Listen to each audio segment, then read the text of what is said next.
Father Stevens for allowing us to have this celebration Mass for Kathryn. You've been a good friend for us. And for Father Krogman, Beck loves working with you at St. Mary's, and he has been such a great supporter of most Catholic schools. Thank you so much. Father Chuck. I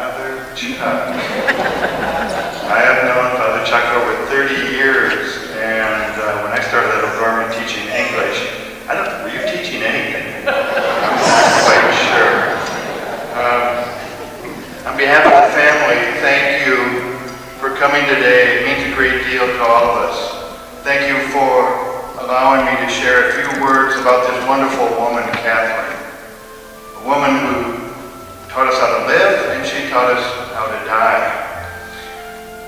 We as a family have been reflecting these past few days on her incredible 95-year journey that she has been on.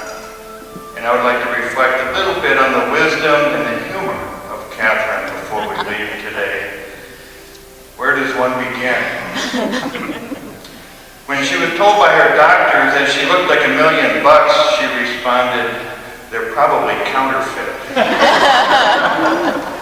Now you have an idea of what we're dealing with and wisdom and wit. I found a quote that said, "It is not death, but dying, which is terrible." I would think that Kathryn would agree totally with that. Even though she suffered a bit, at the end she was not afraid of death. We know that as Christians, death is merely a stepping stone to a better and more fulfilling life with God. She was not afraid of death. She reminded us often of her mortality. One time she said to me, "You know, if you see Dr. Kevorkian's van in the driveway, keep driving by." She was not afraid of death. As a matter of fact, she embraced it. When her doctor said to her, "Good morning, Kathryn," her witty response was, "Not good if I'm still around." This was a woman who taught us about living. Living for her family was so important in her life. She loved her family. She loved Harold.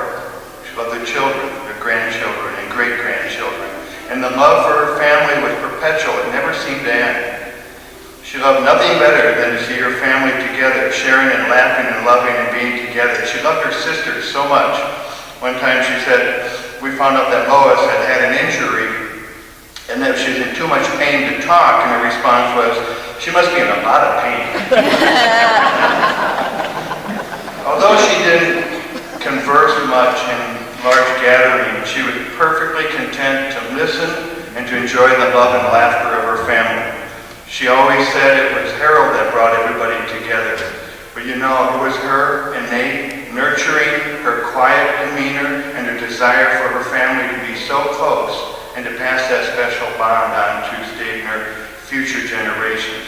Sitting around that well-worn dining room table that we have, laughter and stories were spun, whether it was from Mick, or Mark, or Rock, or Susan, or Rebecca, or Claire. The last few days we sat around that table, and many stories and many laughs have been shared. There was always and will always be this unwritten bond of togetherness, even though we may be separated by death. This circle, which I believe is 66 and counting in our immediate family, this bond around our dining room table, this was not by chance, it was by choice. And Kathryn, in her introspective, quiet nature, along with Harold's positive attitude and infectious laugh, brought this chemistry all together. We thank her for that. You know, Kathryn lived by the philosophy that very little is needed to secure a happy life. Because when all is said and done, we are who we are. Simple people. Live a simple life, love others, and defend and be there for your family. That was our philosophy. That is our philosophy. We firmly believe that a family that has that connection is a family that cannot be broken by despair and unspeakable sadness like today. Kathryn's resilience was due to her tremendous faith in God. How many times did she intone, "Offer it up to the souls in purgatory," or "It brought me to my knees"?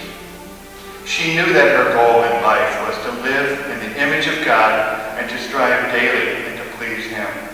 She once even quipped with a smile to the question, "Are you going to have a talk with God someday?" And she said, "Yes, I'm just not sure if it's going to be up here or down there."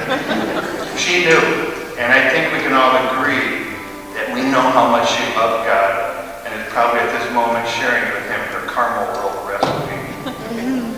In the last few years, she knew that her health was failing, but she took it all in stride. She never complained about feeling poorly or about leaving her home and being placed in Prince of Peace, even though we knew that was going to be a tremendous concern for us as a family, because she wasn't really a social butterfly.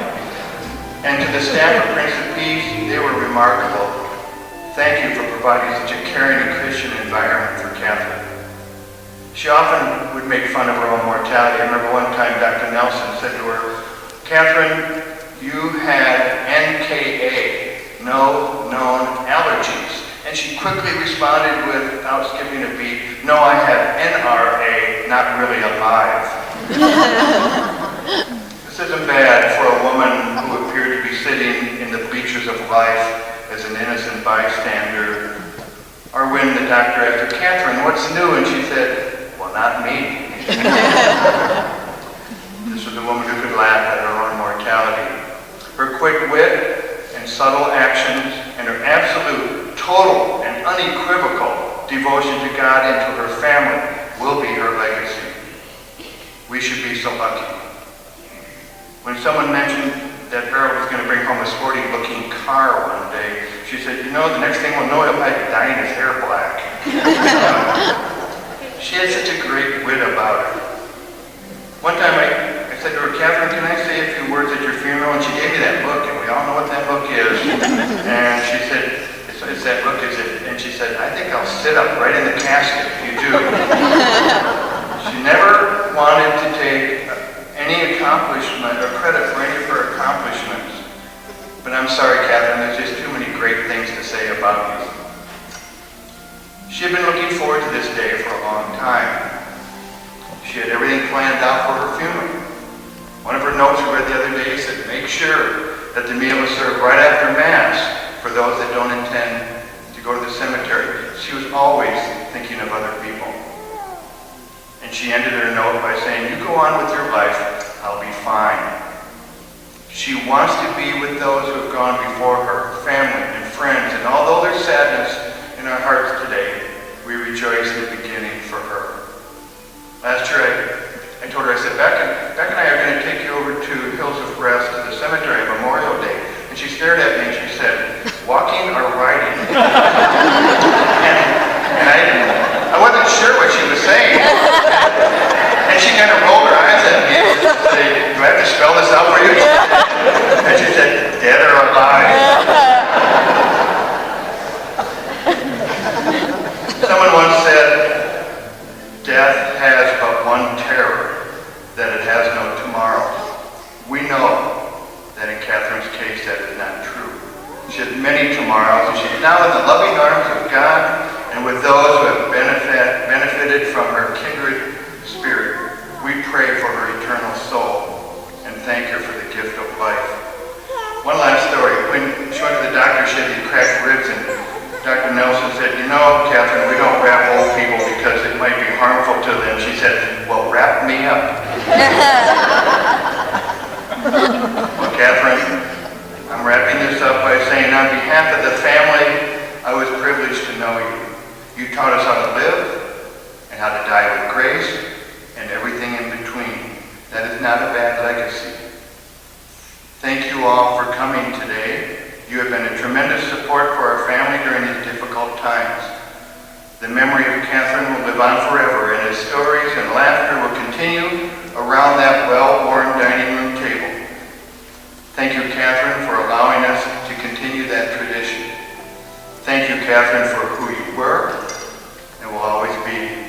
Beck once said to her mother, "Mom, your face is really red from being out in the sun. You look like you're sunburned." And Kathryn quickly responded, "Yes, I'm one hot mama." Yes, you are, Kathryn. Yes, you are.